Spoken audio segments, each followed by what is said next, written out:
Hello and welcome to the IndieSider podcast, where I play indie games and then interview the developer. I'm your host Ken Gagne, and this week we're looking at Owlboy, a 2D pixel art Metroidvania released for Windows on November 1st, 2016 from D-Pad Studio after 9 years of development. This game began development in 2007 and it has finally been released, and Metacritic loves it. People are giving this game rave reviews, and I wish I could get my hands on it, but it's for Windows only, and I have a Mac. So this week's gameplay will actually be demonstrated by my friend Sabriel Maston, who has previously been on this show. You'll hear me again later in this episode as I interviewed the composer and sound designer for the game, Mr. Jonathan Geer. You can find his website at jonathangeer.com, that's G-E-E-R, and Owlboy at owlboygame.com. In the meantime, here's Sabriel. Hello, I'm Sabriel Maston, and today I'm going to be showing you Owlboy by D-Pad Studio.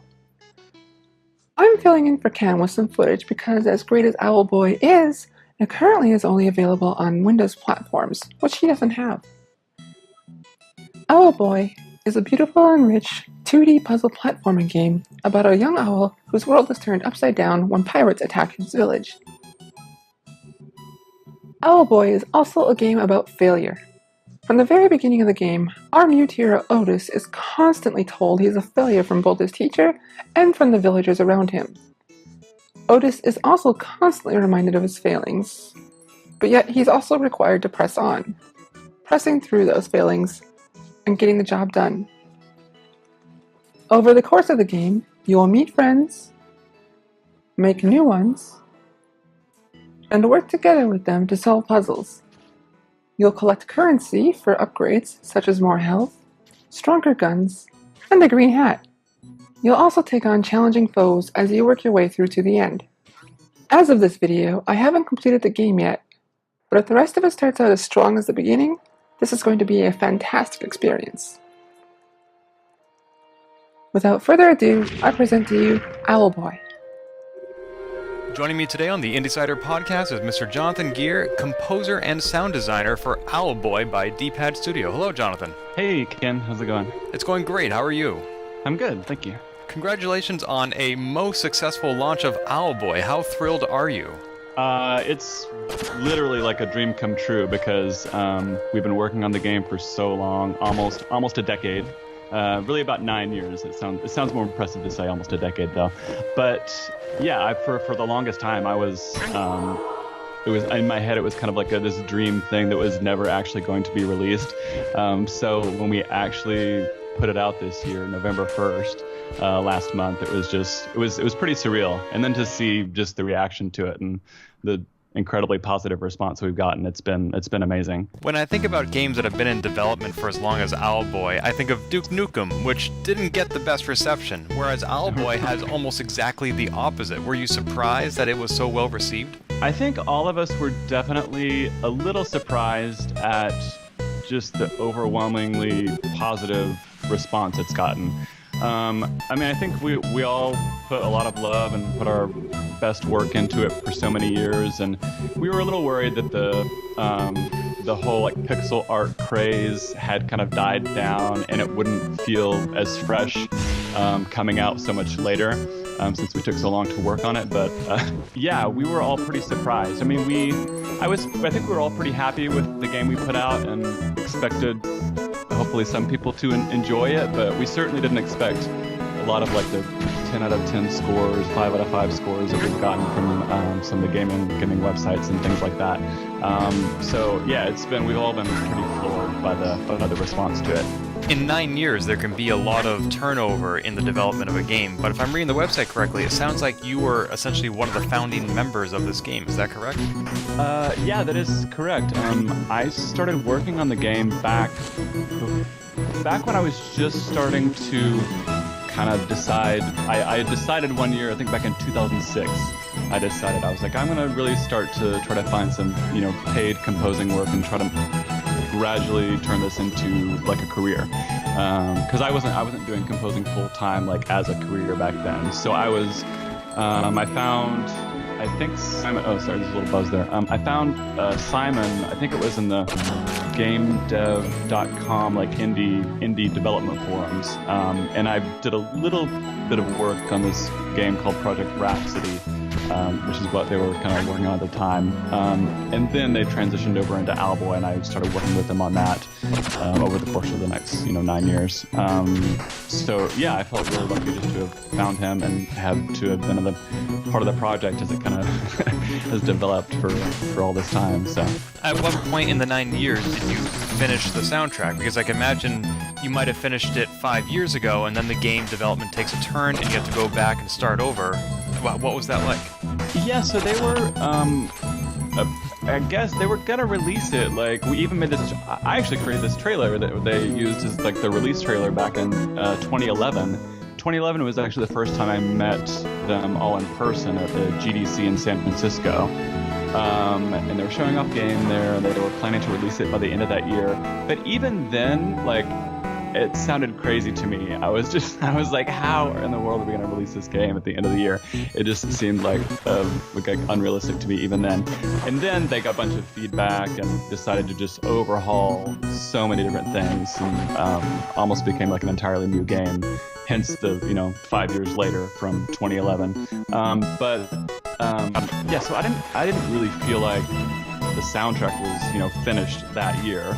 Because I never really believed that we were actually going to release it in 2011, and I still felt like I had like a lot of work left to do on the soundtrack, and it's been kind of a funny development process just with the music, because they don't actually give me hardly any direction with the music. I don't think they've ever given me like a single like reference as far as like we want it to sound like this or this, which is great. I actually love that. I feel like I've had like a ton of like freedom with the music.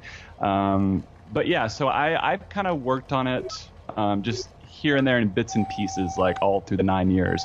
And then I was working on it like a lot more, almost full time, the few months like leading up to like the release of the game, just to fine tune everything. And that's when I really did all the recording of the live instruments. I created everything all MIDI first on my computer, and then I would just overdub a single live instruments here and there on about, I'd say, like half of the tracks. So yeah, I think I might have gotten a little off topic there, but No, you actually bring up a very important topic, which is the live musicians. Now, for a lot of video games, they don't have the budget for a live orchestra, and they just find it easier to work with a virtual orchestra and synthetic instruments. But for this soundtrack, you hired flute, piccolo, violin, cello, and many more.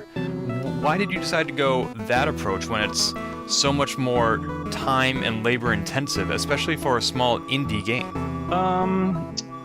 I guess pretty early on, like, I had made the decision that I was gonna go this more orchestral and kind of film score, very emotional, lush, cinematic kind of sound. I decided to go that route just because it felt right for the game. I know even though it's pixel art, I feel like the music can really support that in a way, beyond doing just like chiptune or 8-bit or 16-bit music.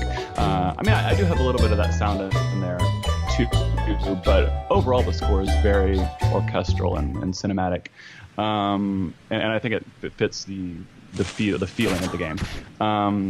And so I did compose everything on the computer, and I've got great like virtual libraries and orchestral sample libraries that sound really great. And I just added in those live players. Like, I'll have like a whole like orchestral piece, and I'll just overdub like a single violinist on like some melody lines. And there are a few exposed parts where you can really hear like that human touch that the live instruments bring. Like, even like on the title track, you can hear the live oboe on there. And if you compare like the MIDI version to the live version, it's especially, you can really hear the difference between like the sampled woodwind and the sampled oboe instrument and compared to the live player. So it does make a huge difference, and I feel like it just makes it that much more emotional. It gives you the feels. All the feels. Yeah, all the feels. As you mentioned, the game has a very chiptune aesthetic, which is still very popular among indie studios, and your soundtrack has some chiptune elements, but for the most part it's more orchestral, which one does not normally associate with pixel art. While I love the art for the game, and I think it works great for this kind of game, did you in any way feel that the choice for a more retro aesthetic restricted your options when approaching the soundtrack? I was very inspired by Simon's art. I mean, I think it's gorgeous, and they they wrote a whole article about what's called this high bit art style with the pixel art, kind of pushing it as far as it can go. And I know he tried not to use any shortcuts. He tried to do really everything by hand, like pixel by pixel. Hence, you know, some of the length of the development time there. But yeah, I find it like very expressive and very alive, like all the animation that he's done. So to me, it was very inspiring, and I don't feel like it was limiting the, you know, emotion of the game and the like expression. So I feel like the music, it made sense to me to do this big, like lush, kind of romantic orchestral score to it, because that's kind of what it inspired for me as far as the music goes. It felt almost wrong to just do a straight up chiptune soundtrack for it, because it's just so beautiful to me. And you mentioned wanting to do a sort of a cinematic score, a film score in a sense. How much of that was inspired by your background of majoring in film scoring at Berkeley? Yeah, I mean, that's kind of it's kind of my wheelhouse. It's what I am probably most comfortable with, doing these kind of grand orchestral kind of scores, very adventurous kind of stuff. I mean, I've done all sorts of different styles, like working ever since I really started freelance composing full time, and I do like to write in all sorts of different styles. But if I had to pick one that I'm most comfortable in, this would probably be it. Yeah, so it was a great fit, and it felt super comfortable for me, and yeah, and I was super excited to be able to add those live musicians in there and just give it that kind of extra layer of expressiveness. And yeah, so it's definitely very, very comfortable place for me to write from. Interactive media is still very different, though, because the music has to engage the player while simultaneously the player is engaging the game and choosing branching paths and developing the narrative. So how does scoring a game differ from scoring cinema?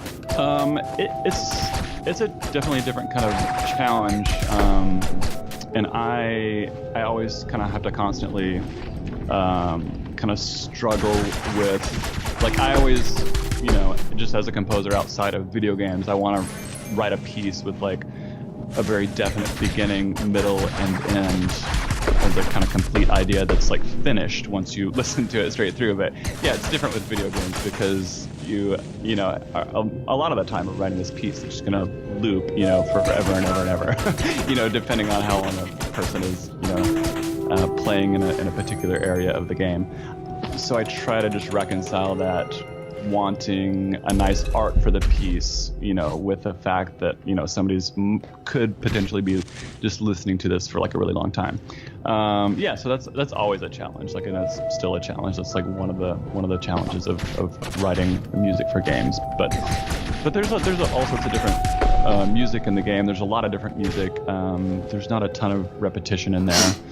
So I think it strikes a good balance with that. But yeah, it's a challenge. No, I would certainly agree that it strikes a great balance of making a game feel like it's as sweeping as cinema, which I love. And I can see how you've taken what you learned in cinema scoring and applied it to games, which have that same capacity for storytelling, if not more so. Your alma mater, though, now also offers a minor in video game scoring, which I presume it didn't have 15 years ago when you were there. No, it didn't. I presume that given your passion for games, that's something you probably would have added to your academic schedule if you'd had the opportunity? Yeah, I think I probably would have. Yeah, that sounds really fun. Would you say that there is something you wish you had learned about game scoring when you were at Berkeley that they weren't teaching back then, that now 15 years of experience say, oh, I wish I'd known this? I'm not sure, honestly, and I'm actually, like, these days I'm not even really doing a lot of film scoring either. I'm doing mostly video game stuff, and then occasional writing from music libraries, you know, which ends up just kind of all over the place in TV and film. But as far as like the video game scoring, I don't know, I feel like as far as like classes to teach things, I think maybe it could be helpful to teach more of the like integration, like with the software, like how it's used in the game, like different music engines. I think could be helpful, which I actually don't have much experience in, which is why I say that it could be great to have some classes that I would actually maybe even take right now. Because even with the work I've done on video games, it's mostly just solely been like writing the music, and the developers have always covered the implementation. And sometimes I wish, I had some more experience with the implementation of the music in the game, or experience with just working with music engines and with the implementation. I think that would definitely be helpful. That being said, I do like just solely writing the music and kind of focusing on that. I definitely don't have a problem with that. Most people are familiar with game engines, everything from Twine to Unity. I'm not sure I've ever heard the phrase a music engine. Can you explain that a little bit more for me? The one I'm thinking of now, I think Fmod is a music engine. There's a few different like big ones. For Owlboy, it was just all hand coded by the team, the music engine. It's basically like just all the protocol for how to implement the music into the game. So there are a few like third-party engines that people license, but I honestly have no experience with them. But it's something I've always wanted to like look into a little more. But I do love just solely being a composer. So it's kind of one of those things that I'm like curious about, but because it would be sometimes nice, I think, to have more control over how it's implemented into the game, because that does affect how the music comes across to the player. So it's just another element of how the music is presented. So it is important, and it's something I would like to be more knowledgeable about. So you may not have music engines in your portfolio, but you do have a variety of music genres. So your website lists swing, groove, and obviously orchestral, as heard in Owlboy. Video games and film, those aren't genres though, they're mediums or media.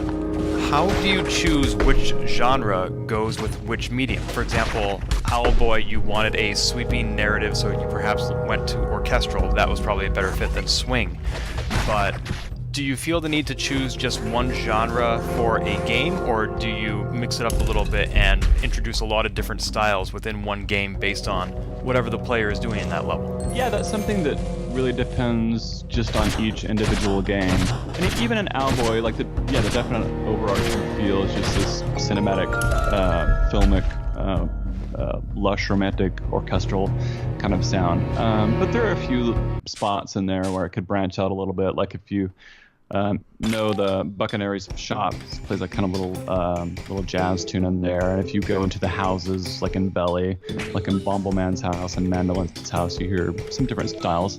But yeah, not a whole lot in Owlboy as far as wildly varying genres. Yeah, it depends on the game. I'm doing one right now, Cook Serve Delicious 2. It's the sequel to a cooking sim that did really well on Steam a couple years ago. And I mean, that one's overarchingly jazz, but there are, I think he's going to have sections with food from like various regions, like in the world, where the music will kind of be tied to that region and reflect that. And then I did one, Neon Chrome, by the developer 10 Tons, Finnish developer, that I've worked with a lot. And that one was very much like sticking to one genre, this kind of 80s retro future steampunk sci-fi dystopian kind of vibe. Lots of 80s synths. So there, yeah. So usually, there's one kind of overarching genre that you that is sometimes very obvious, or sometimes you just kind of have to kind of find what it's going to be with some experimentation. But yeah, I definitely love all the variety of music and the opportunities that are there in video games. Because really, when you look at the whole world of game music, the styles are, all over the map. There's just everything in there. I did one with 10 Tons, same developer of Neon Chrome, King Oddball, that they gave me a reference. They were like, can you write some music for this? And they sent me this YouTube video of Astor Piazzolla piece. I forget the particular piece, but Astor Piazzolla is the Nuevo Tango composer. The funny thing is, they had no idea at the time that they sent me this request to write the music that I actually play in a tango quintet, like solely devoted to the music of Astor Piazzolla, which is a pretty niche thing. and they had no idea I even played in this tango band when they sent that request. And so I was like, I think I could probably do this for you guys. You were the perfect fit. Yeah. Wow. As you said, there are a lot of genres and legacies in the video game world as far as soundtracks go. Are there any in particular that you really admire or aspire to or are inspired by? Gosh, I don't know. I'm not sure of any specifically. But I mean, I grew up with all the classic Zelda, Mario, like all the Nintendo classics, and I love those because I think they were forced to really just write great melodies with the chiptune music. So I think those are great just because I am definitely like a melody person, and a great melody is a great melody. So those are lots of classics with all the old Nintendo games. Lately, I actually don't like game as much lately. I love like the Dark Souls games and those scores. I remember the first time I booted up Demon Souls and just like watched that little like cinematic intro movie they played before you start the game, and the music was just awesome. So I love the music in those games, all those Souls games and Bloodborne. Yeah, but there's so much out there. It's kind of insane. And yeah, like you said, like all over the map stylistically. So there's a lot to take in. So if there were a studio, game, or franchise that you would like to work with, what would that be? I would like to work on. Oh my goodness, I would love to work on like just dream vision, like honestly any of the Nintendo, like big Nintendo franchises like Zelda, Mario. If they ever brought back like Metroid again, also that would be awesome. I loved the trilogy, the Prime trilogy. Yeah, any of the Nintendo classic franchises. Maybe Zelda. I think that would probably be a good fit for the whole filmic orchestral kind of thing. Just a Souls game would be awesome too. I think I could knock that one out of the park. Yeah, I would love to see more Souls games. I'd love to see more Metroid games, and not these mobile multiplayer games that they're making now. Yeah, right. What a shame. Yeah, I think we're due for a new Metroid game. I'm holding out. Yeah, we're overdue. Maybe on the Switch. Overdue. Yeah, way overdue. Yeah. Yeah. So here's a personal question. You came to my hometown of Boston for college, and then as soon as you were done, you headed right back to Texas. What was so bad about Boston that we couldn't keep you here? I couldn't afford to live in Boston. It's so Okay. expensive. I mean, I didn't have some like huge burning desire to stay there, but I just have all my family's in Texas, all my friends are in Texas, and yeah, and I couldn't afford to live there after college. It was still like that's when I was kind of starting with Blockbuster. I used to work at Blockbuster. Oh, you work at Blockbuster? No, there is no Blockbuster anymore, but I did in high school. Oh, okay. Yeah, I remember in college. And, yeah. Do you still remember your ID number that you had to punch in every shift? Oh God. Oh, I guess I'm the only one then. Well, I mean, I only worked there for a few months. It wasn't a long time. Oh, okay, you got in, you got out. Got in and got out. Have you been back to Boston for PAX East? I haven't done PAX East, no. We did PAX West, I guess, in Seattle with the Owlboy team over Labor Day weekend this past September.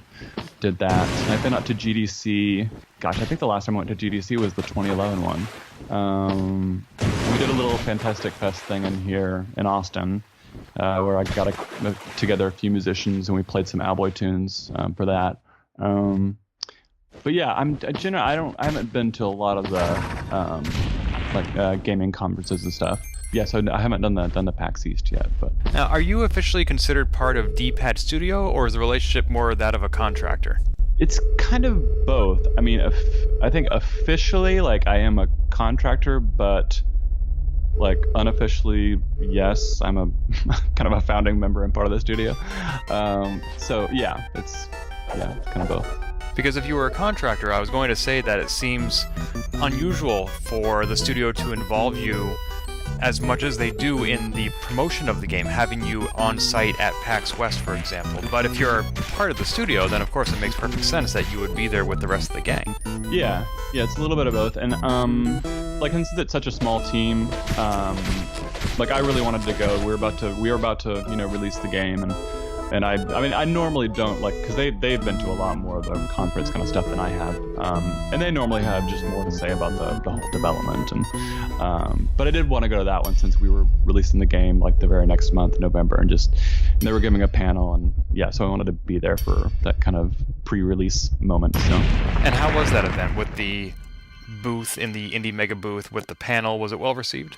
Yeah, it was great. I think it's always, especially for the other guys. I mean, as much as I was like super excited and thrilled and like over the moon to have the game released, I can't imagine how it was for them, because for most of my 9 years like work on the game, it's been very kind of on and off, but they've been pretty much going like, full steam ahead for 9 years, and they've done some other work, but it's mostly been Owlboy like all the time for them. So I can imagine how it was for them, like after how excited I was. And I think the conferences always really give them a kind of boost and a lot of encouragement just to see people play the game and to enjoy the game. And it really makes it all worth it to see people enjoying the fruits of so much labor. And since this game has been so successful, I hope there are going to be many more fruits of this labor. How does Owlboy's success define the future of D-Pad Studio? Are we going to see more games in this genre, more games in this franchise? Can you give me any inside tips? I'm pretty sure there's not going to be, immediately like a Owlboy Part 2 after this. I think everybody's ready to move on to kind of something new and different, but and I know during the course of Owlboy, they've all come up with like hundreds and hundreds and hundreds of different ideas for other games, other ideas to work on. So I think now, probably like beginning of next year, we'll start to kind of rifle through some of those ideas and kind of start to settle on something to work on next. But yeah, it's probably not going to be Owlboy 2 or something in the same world. It'll probably be something pretty different. But yeah, we're definitely going to the success of Owlboy even so far is definitely going to help us, to continue going and continue working on some new ideas. So I'm excited to see what we're going to do next. I will say it seems like it might be a missed opportunity if they start working on something new without first porting Owlboy to other systems. Oh, well, we're definitely planning on ports. Oh, yes. Thank goodness. Yes, yeah. I've actually yesterday and today I've been actually playing a lot of Owlboy on my Mac. I know everybody in the Owlboy orchestra is going to be very excited to have it on Mac, because none of my friends have PCs. They're like, I want to play. I'm like, sorry. But yeah, so I think the Mac port will be coming pretty soon. And yeah, I think we're going to try to get it on as many platforms as possible. I mean, some may take longer than others, but yeah, it'll definitely be ported for sure. Great, because it seems like a good fit not only for Mac, which I have also, but for Nintendo systems, especially handhelds like the 3DS, or who knows, maybe even the Switch. Yeah. I'm not sure as much about handhelds right now, but I think most of the consoles for sure. Excellent. And there's one other game I want to ask you about that's coming out, one that I helped back on Kickstarter, which is Forth Alicia. Yeah. You're working on that one too, right? I am, yeah, which I got connected with Alonso Martin, the developer for Forth Alicia, through one of the guys on the Owlboy team, through Adrian. Excellent. Yeah, it looks like a fantastic Metroidvania. I'm really looking forward to it. What's the ETA on that? Is it 2017? I think now, yeah, we're shooting for 2017. Yeah, so I there's no specific date, so I can't tell you any specific date, but yeah, beyond 2017. And your soundtrack is done? No, I'm still working on it. I think I've got he gives me like kind of bundles of tracks to work on at a time. I'm finishing up a bundle right now, and then I think I've got one more. So probably, I'd say maybe 10, 11 more tracks to write and then the whole thing will be complete. And we are going to be putting the live instruments on this one too. I always try to shoot for that when I can, if it's appropriate to the game. And he was all about that, especially since the Kickstarter did much better than he expected it would. So yeah, so we're getting near the end-ish for the music for that. So. And what genre would you classify your music for that game? Is it as sweeping and orchestral as Owlboy? Yeah, it's definitely orchestral. I would say, it is different though. It's not quite. I don't know how to describe the difference between them. It's interesting because they've been kind of completely opposite in terms of like the relationship, like working with the Owlboy team and then working with Alonso. Like they're both like incredible. Like Alonso's doing like all this programming, like all the art. He's actually like a very talented musician and knows his stuff when it comes to music. Like, he's been playing piano for 20 years. He just knows all these classical composers. He can pick out the chord progressions in the music when I send him new tracks. And so whereas D-Pad Studio gives me like zero direction, and I might get like a little animated GIF to work with, and I'm like, okay, I can work with that. And then Alonso, he'll give me a little packet of information for each bundle of music tracks that I'm working on, and a little breakdown for every single track, kind of describing the area or the characters, and then a few references like MP3s or YouTube videos of music that he thinks would be a good direction to go in. And so it's like kind of polar opposites of like just the working relationship with the developers. Yeah, so it's just which has been great. I like listening to the stuff I've written for it. It definitely has a different sound. It's in that same kind of genre. It's very orchestral and romantic. I think there's maybe a little more like classical influence in the stuff I've written for Forth Alicia, maybe. But yeah, definitely similar though. Given how much direction you have working with the Forth Alicia soundtrack as opposed to Owlboy, where you had free reign, do you prefer one approach to the other? If I had to pick one, I would probably pick just the free reign approach. But it has been really interesting working with Alonso, and I feel like he's brought out different things in the music that I maybe wouldn't have necessarily done just on my own if I had been given free reign. So if I had to pick one though, I think it's kind of nice just to have kind of zero input and just kind of find your own way with it. But most developers are kind of somewhere in between those two. Most developers will give me some sort of reference and something that they want it to sound like, and give me kind of a general idea. But yeah, Owlboy was just kind of like, here, check out the game. Here's a screenshot, or here's a little part, and like, have fun writing the music. Yeah. But yeah, it's good to have both experiences. Well, whatever the approach, you did something right with Owlboy, and if Forth Alicia is half as good and half as popular, I'm sure it's going to be a hit as well. I hope so. Yeah, it's been fun to work on. I hope we can get it out the door next year. So can you remind our listeners where to find you online? You can find me at just my name, JonathanGeer.com, JonathanGeer. I've got a page on Bandcamp if you can just search my name there.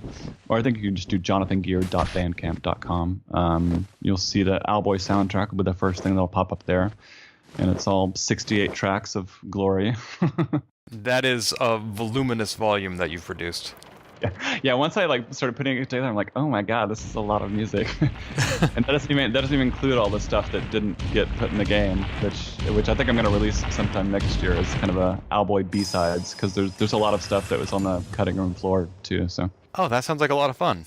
Yeah, I'm excited to actually. Some of that has some of my actually kind of favorite tracks of music that aren't in the game. So yeah, I'm excited to get that out there too. And Owlboy itself can be found at owlboygame.com. Yes. Great. Well, Jonathan Geer, thank you so much for your time talking about Owlboy. It's a well-deserved success, and I look forward to your next success. Thank you so much. It was great to be here. Thanks for having me.